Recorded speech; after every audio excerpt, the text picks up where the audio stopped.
నాగర్ కర్నూలు జిల్లా ఆమ్రాబాద్ నల్లమల్ల అడవి మద్దిమడుగు ప్రాంతంలో అడవి జంతువుని విక్రయిస్తున్న ముఠాను అరెస్టు చేసి కోర్టులో హాజరుపరిచినట్లు డీఎఫ్ఓ రోహిత్ గోపి తెలిపారు.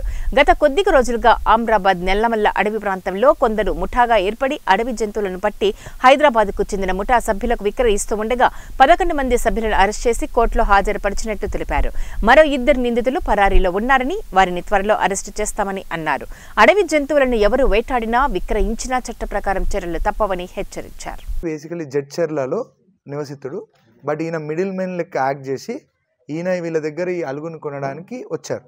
సో వీళ్ళందరినీ మనం అదుపులో తీసుకొని ఎంక్వైరీ చేసినప్పుడు మనకు తెలిసింది ఏంటంటే, నవంబర్ 5 ప్రాంతంలో శీలం బుడ్డయ్య అనే వ్యక్తి నేతృత్వంలో ఈ చెంచువారు మద్దిమడుగు ప్రాంతంలోని చుక్కలగుండం అనే ఏరియాలో ఈ అలుగుని 4 రోజులు కష్టించి దాంట్లో అలుగుని బయటకు రానియకుండా బ్లాక్ చేసి ఎంట్రీ 3-4 రోజులు అడవిలోనే ఉండి ఆ అలుగుని బయటకు తీసుకురావడం జరిగింది.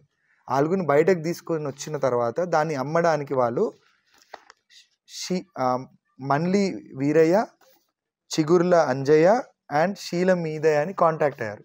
వీళ్ళు ముగ్గురు బాలరాజు, ఇంకో 2 సాయి గౌతమ్, అచ్చంపేట నివసితులు. వీళ్ళ ముగ్గురు ద్వారా అమ్మడానికి నిర్ణయించారు. సో సాయి గౌతమ్తో పాటు ఇంకో 2 రమేష్, స్వాతి, ఇప్పుడు మీరు చూస్తుంటే ఆమె సంగారెడ్డి నివసితులు. వీళ్ళందరూ కొనడానికి చెంచు వాళ్ళ దగ్గర ఒక 20,000 రూపాయల అడ్వాన్స్, ఎవరికి ఐ థింక్ మన్లి వీరయ్యకి బాలరాజు 20,000 రూపాయల అడ్వాన్స్ ఇవ్వడం జరిగింది. సో మేము ఇది పట్టుకొని విచారించినప్పుడు మాకు అర్థమైంది ఏంటంటే, ఇది వీళ్ళు చేసిన మొదటి అలుగు వ్యాపారం కాదు. ఇప్పుడు రీసెంట్గా రంగారెడ్డిలో నిన్ననే ఒక అలుగు దొరికింది, అది కూడా ఈ సేమ్ గ్యాంగే చేశారు. అండ్ ఇదే మన బేసికలీ వీళ్ళ మోడస్ ఆపరాండి ఏంటంటే, వీళ్ళు డిమాండ్ క్రియేట్ చేసేది ఇప్పుడు బాలరాజు, మిగతా మనం చెప్పిన బాలరాజు, సాయి గౌతమ్, స్వాతి, రమేష్, వీళ్ళందరూ బేసికలీ మేము